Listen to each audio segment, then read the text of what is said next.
Shalom, salam kasih. Saya WDP Maya dari Dataran Tinggi 92 menyapa teman sepergerakan sekalian.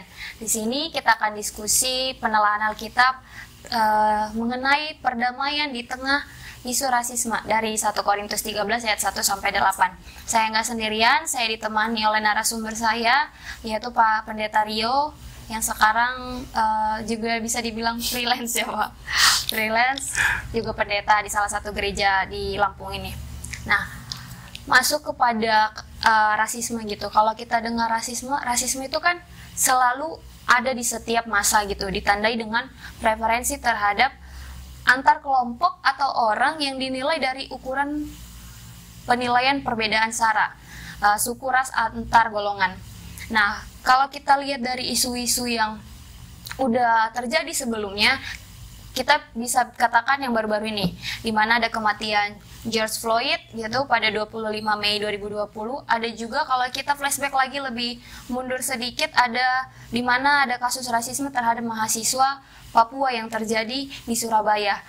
Dan kita flashback lagi mungkin sedikit lagi lebih lama, mungkin bisa dibilang di kelahiran di tahun 1998 ya. Ada perbedaan kulit gitu pada Tionghoa yang mengalami juga hal serupa tentang rasisme gitu. Nah, kalau menurut Pak Pendeta sendiri, setiap kelompok atau komunitas atau yang ternyata disusupi oleh pemahaman tertentu gitu, yang menghantarkan mereka jadi fanatik, yang berujung pada truth claim lah kita bisa bilangnya, dengan adanya maraknya isu rasisme ini. Nah, berkaca dari kejadian isu-isu tersebut, kita sebagai seorang Kristen harusnya menanggapi isu seperti ini harusnya bagaimana gitu Pak? Kalau dari sudut pandang Pak Pendeta sendiri. Iya.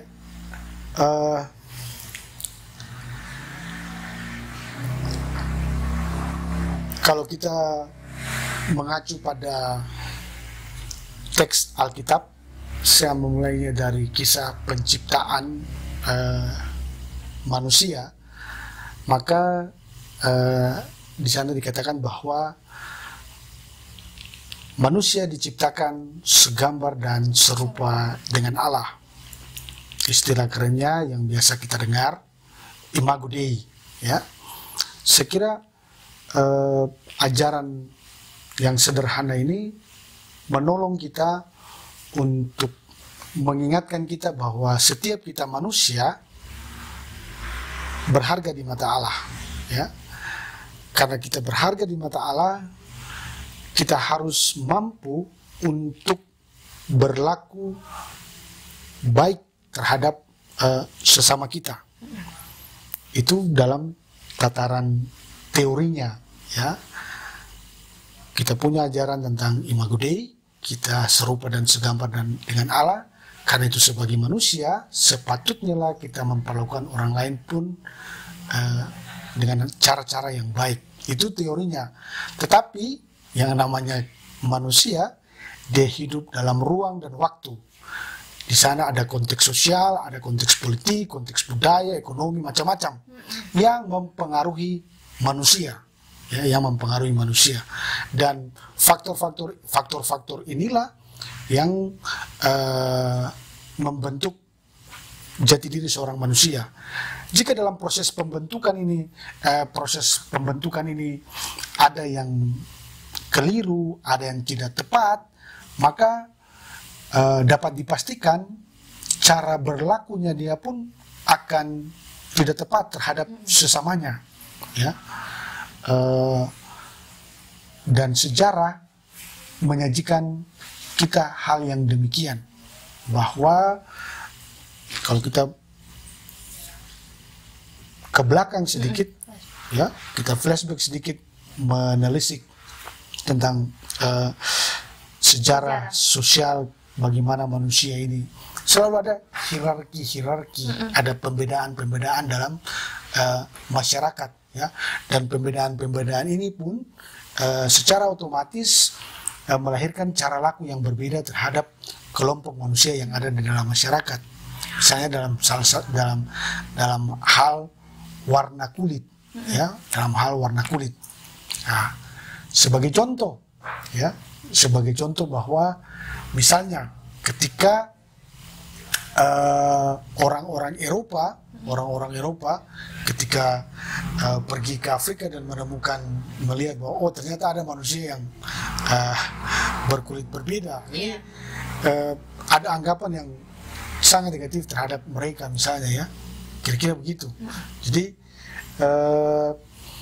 yang faktor-faktor tadi yang saya katakan tadi itu, ketika yang tidak baik membentuk seorang manusia, maka dia akan mempengaruhi manusia dalam cara berlakunya, kira-kira begitu. Nah, kan sebenarnya isu rasisme ini kan sebenarnya bisa kita bilang harmoninya kehidupan bermasyarakat itu menjadi terganggu kan. Kalau kita lihat dari keharmonisan gitu karena isu rasisme jadi terganggu, sebenarnya upaya yang harus kita bisa antisipasi apabila ada kelompok ataupun bisa dibilang ajaran gitu datang ke lingkungan kita, dan kita nggak bisa menilai itu adalah mengancam kita, tapi bisa kita bilang setelah sekian berjalannya waktu kita itu bisa melihat itu mengancam lingkungan kita. Kalau kita bisa bilang juga kehidupan di Indonesia, kita bisa bilang itu mengancam keutuhan Indonesia gitu. Sebenarnya apa sih upaya yang harus kita lakukan sih Pak sebenarnya? Ya, saya kira upaya yang kita lakukan itu ada banyak hal ya, dan butuh pihak-pihak terkait, para pihak yang terus berupaya di dalam proses memanusiakan manusia. Misalnya tadi saya katakan bahwa misalnya GMKI sebagai sebuah organisasi kemahasiswaan, lembaga pengkaderan, materi yang demikian saya kira menolong kawan-kawan GMKI, para mahasiswa untuk memiliki cara pandang yang baik terhadap sesama manusia, ya, sesama manusia. Itu GMKI misalnya. Terus misalnya gereja pun harus berperan dalam proses-proses pemanusiaan manusia ya, dengan ajaran-ajaran yang benar, dengan tafsir yang benar, sebab kita tidak bisa menutup mata dalam perjalanan hidup menggereja. Ada cerita-cerita, ada kisah-kisah yang mana gereja turut juga dalam proses melakukan diskriminasi. Misalnya yang boleh kita ambil contoh peristiwa Perang Dunia Kedua, dalam hal ini Nazi di Jerman ya, di mana upaya memurnikan kaum Arya dari bangsa Yahudi. Jadi penghapusan terhadap orang Yahudi, genosida ya, penghapusan secara sistematis yang dilakukan oleh pemerintah Jerman, dalam hal ini Nazi ya. Dan kita tidak boleh menutup mata bahwa ada gereja yang mendukung apa yang dilakukan oleh Nazi, tetapi juga ada yang tidak setuju ya, tidak setuju, tapi lebih pada person-person yang bisa saya sebutkan tadi. Dietrich Bonhoeffer ya, seorang pendeta yang turut dalam gerakan anti Nazi, sehingga pernah merancangkan pembunuhan terhadap Hitler, dan pada akhirnya dia harus ditangkap dan dia mati di tiang gantungan, kalau saya tidak salah ingat ya. Itu contoh bahwa gereja juga turut dalam proses diskriminasi terhadap manusia ya. Kalau dalam konteks Indonesia, meskipun dia tidak punya link langsung bicara soal rasial, tapi gereja pada Orde Baru itu sangat mendukung, boleh dikatakan sangat mendukung Orde Baru ya. Boleh dikatakan gereja berada pada ketiak pemerintah, sehingga apa-apa yang dilakukan oleh pemerintah itu mendapat tanggapan yang positif dari gereja dan mendapat legitimasi dari gereja ya, kira-kira begitu. Nah, kalau kita lihat dari sebelumnya kita kan berbicara tentang sejarah terjadinya adanya rasisme ini gitu. Kalau kita lihat dari kasus rasisme ini, kita bisa lihat tinjau dari perspektif Alkitab, kira-kira gimana itu Pak? Iya. Apalagi kalau kita bawa dari Nats 1 Korintus 13. Iya. yang tadi saya bilang, meskipun tidak secara tersurat tertulis dalam surat Korintus ini, jika kita menelisik sedikit saja, ada rasisme di dalam jemaat di Korintus, atau boleh dikatakan sebelum kita ke jemaat Korintus, di dalam agama, ya, di dalam agama, misalnya dalam pembedaan orang di dalam agama. Misalnya dalam agama Yahudi, kau yang bukan orang Yahudi tetapi beragama Yahudi disebut sebagai kaum proselit, misalnya, ya, kira-kira begitu. Ini saja sudah menunjukkan bahwa ada pembedaan di dalam agama Yahudi berdasarkan suku, karena you bukan orang suku, salah satu dari suku Yahudi, maka you disebut sebagai kaum proselit, ya. Ini sudah merupakan sebuah rasisme. Kemudian juga ada pembedaan antara orang Yahudi dan orang Yunani, ya, pembedaan di jemaat Korintus sendiri, ya, pembedaan jemaat Korintus, ada orang Yahudi, ada orang Yunani, ya. Itu sedikit keterpecahan dalam jemaat Korintus itu sudah diinformasikan dari pasal-pasal awal di kitab ayat 2 Korintus, ya.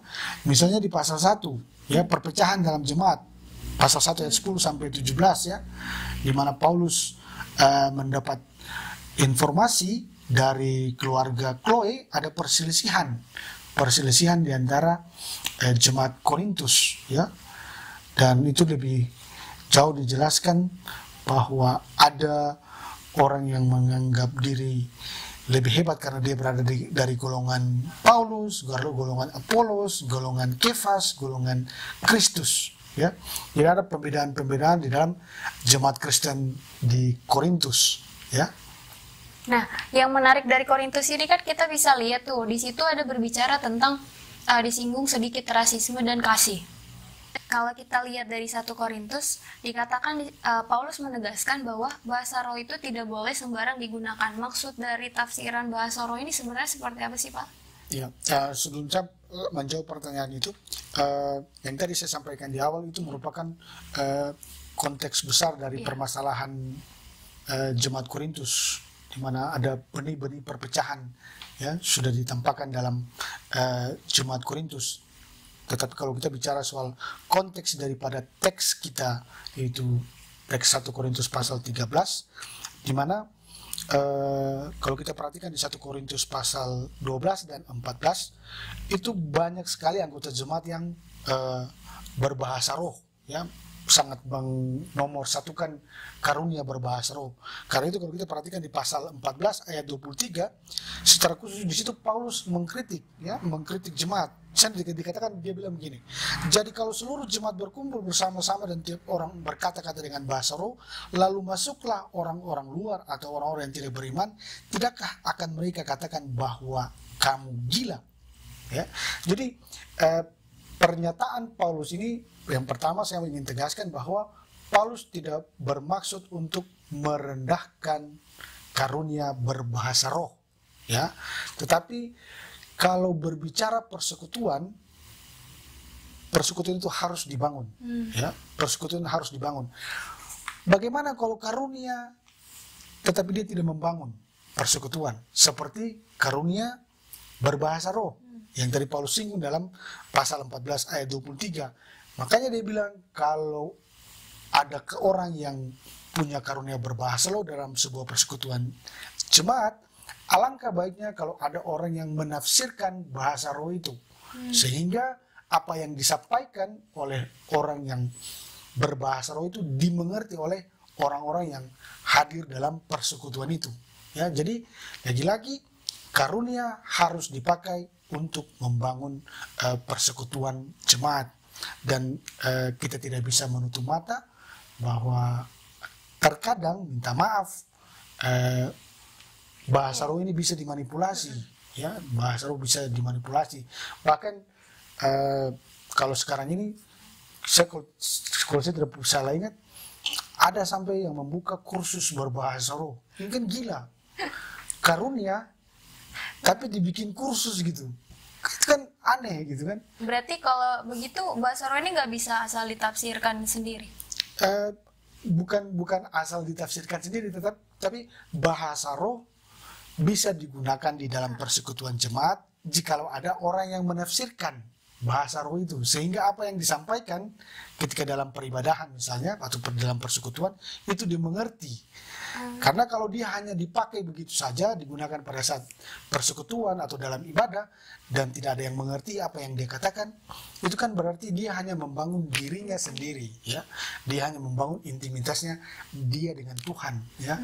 Padahal kalau bicara ibadah kan tidak hanya kita dengan Tuhan, tetapi juga kita dengan sesama. Nah, dengan sesama inilah karunia itu bermanfaat. Artinya karunia itu dipakai untuk membangun persekutuan, kira-kira begitu. Berarti kata lainnya, kalau kita sendiri sebenarnya kalau untuk membangun diri sendiri itu membangun orang lain itu wajib gitu ya Pak? Apa enggak?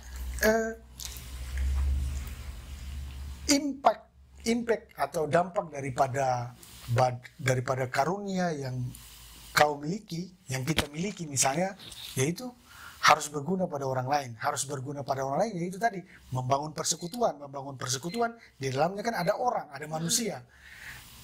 Kehadiran kita memberikan kontribusi bagi kehidupan persekutuan di dalam jemaat, ya. Jadi kita tidak hanya membangun iman kita secara pribadi, tetapi juga kita turut serta membantu orang membangun imannya, ya. Bersama-sama sebagai satu persekutuan kita membangun iman kita terhadap Yesus Kristus. Ya? Berarti dari sananya kita udah diajarkan untuk tidak hanya bertumbuh membangun diri sendiri, tapi kita juga harus membangun sesama manusia ya Pak. Disitulah kita kalau teman-teman yang pernah membaca bukunya Under Ismail, membedakan antara talenta dan karunia. Ya? Saya kira cukup baik Under Ismail sampaikan atau tulis dalam salah satu buku seri selamatnya, talenta dan karunia, ya. Bedanya tipis, ya. Talenta dia disebut karunia ketika dipakai untuk membangun jemaat. Jadi kalau talenta yang dimiliki tidak membangun, itu bukan karunia. Karena gini, hal ini menghindarkan kita dari rasa kesombongan bahwa kita memiliki karunia yang luar biasa, ya. Itu penting menjadi pengingat bagi kita orang Kristen. Ketika kita memiliki sebuah karunia itu minta maaf, kalau talenta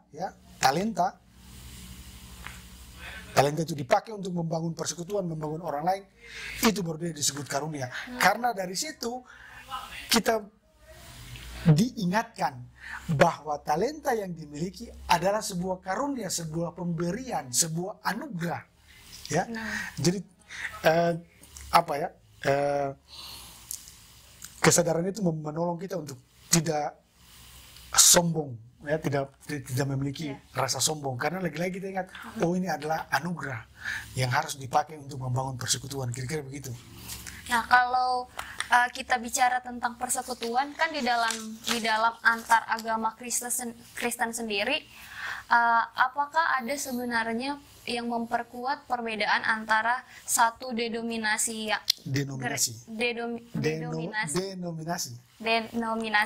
gereja yang satu dengan gereja yang lain? Kalau ada, harusnya sebenarnya apa yang harus kita lakukan apabila itu ada, Pak? Prinsip pertama kita sebagai orang percaya adalah satu, kita harus menghormati tradisi masing-masing gereja, ya. Setiap gereja membangun tradisinya. Tradisi dibangun salah satunya dengan menafsirkan teks kitab suci, teks Alkitab. Sebuah tafsiran atas teks kitab suci itu berbeda-beda, ya. Misalnya ambil contoh yang mungkin sampai hari ini masih diperdebatkan. Misalnya ambil contoh soal baptisan, ya. Itu yang baptisan, saya tidak tahu apakah sampai sekarang orang masih memperdebatkan soal baptisan mana yang benar, percik, salam, macam-macam. Itu contoh. contoh sederhana sehingga gereja berbeda dalam pelaksananya. Tapi kalau orang yang memahami teks kitab suci secara benar dan melakukan eksegesi secara benar terhadap teks kitab suci, maka dia tidak akan mempersoalkan hal-hal yang sifatnya teknis, ya. Artinya penggunaan air, terus cara membaptisnya, ya, sebab bukan pada caranya tetapi pada nama yang disematkan ketika orang dibaptis, Bapa, Putra, dan Roh Kudus, ya. Jadi itu contoh sederhana ketika sebuah teks kitab suci ditafsirkan oleh berbagai macam orang dengan berbagai latar belakangnya, sudah pasti berbeda. Dan perbedaan ini tidak perlu dipertajamkan dengan klaim kebenaran. Karena kalau kita tiba pada titik bahwa saya yang paling benar dan yang lain adalah salah, disinilah muncul perselisihan, pertentangan. Bahkan kalau pada titik yang paling ekstrim, bisa pada konflik yang berdarah-darah misalnya, ya. Konflik yang berdarah-darah. Dan kalau kita bicara konflik itu secara gereja tidak lepas dengan kekerasan, ya. Itu dari awal, itu lain soal lagi. Tapi pada prinsipnya menghormati tradisi masing-masing denominasi gereja. Silakan you beribadah dengan caramu. Ada yang mungkin yang tenang, diam, khusus. Ada yang bersuka cita dengan tepuk tangan, penggunaan alat musik yang meriah, ya. Terserah, kita menghormati tradisi masing-masing gereja. Dengan penghormatan ini, maka kita menghindarkan diri dari konflik-konflik yang tidak perlu, gitu. Kira-kira begitu. Nah, mungkin ini pertanyaan terakhir, Pak Pendeta. Kan isu rasisme ini kan selalu menerpa di kehidupan kita bermasyarakat. Apalagi kita bermasyarakat sebagai warga negara Indonesia gitu. Nah, mengapa sih sebenarnya selalu ada isu rasisme ini dalam diri kita? Bahkan kita tidak sadari. Iya, jadi selama manusia hidup, isu rasisme akan selalu ada. Isu rasisme ini dia bisa dipolitisasi untuk kepentingan segelintir orang jika memiliki momentum dan motif tertentu, ya. Rasisme mungkin boleh dikata setua umur manusia, ya, karena jika dimainkan oleh orang-orang yang punya kepentingan dengan momentum yang tepat, maka dia bisa merusak sendi-sendi kehidupan berbangsa dan bernegara, ya. Karena itu sebagai orang Kristen, teks kitab 1 Korintus pasal 13 ini mau mengingatkan kita bahwa kasih harus menjadi karakter orang Kristen. Kasih adalah sesuatu yang inheren dalam diri orang Kristen. Jika kita menyebut diri kita adalah orang Kristen, maka di dalamnya harus ada kasih. Jadi kasih itu bukan pilihan, ya. Suka atau tidak suka, kita harus punya kasih. Karena itulah yang diteladankan Yesus Kristus, ya. Dan Yesus Kristus adalah patron kita, model kita, orang Kristen, ya. Jadi tidak ada tawar-menawar. Dengan membangun sifat kasih dalam diri kita, maka menolong kita untuk, ya, melihat orang lain secara berbeda, ya. Kita melihat bahwa manusia, saya kembali lagi pada awal, bahwa kita melihat bahwa manusia apapun itu, latar belakangnya, sosial, agama, budaya, warna kulit, ya, agama, itu sama, ya. Kita sama, kita tidak berbeda, ya. Sebab kita adalah ciptaan Tuhan, ya. Itu saya kira itu yang boleh saya berikan jawabannya, kira begitu. Terima kasih Pak Pendeta. Mungkin kita sampai di penghujung diskusi kita kali. Konklusi yang aku dapat, rasisme itu mungkin tidak dapat dihapus dari dalam kehidupan manusia. Ini saya kutip dari kata-kata dari Pak Pendeta tadi, di mana sebenarnya ketika rasisme tidak dapat dihapus dari kehidupan manusia, tapi hal ini nggak menjadi alasan bagi kita untuk berupaya memanusiakan diri kita untuk mengembangkan kasih. Mungkin tidak mudah, tapi firman Tuhan atau Tuhan pasti memberikan kekuatan untuk melakukannya, asal kita mau menurunkan ego kita dan bersedia rendah hati untuk melakukannya. Saya Sekretaris Fungsi Kerohanian, tinggilah iman kita, tinggilah ilmu kita, tinggilah pengabdian kita. Ut Omnes Unum Shin, Shalom. Shalom.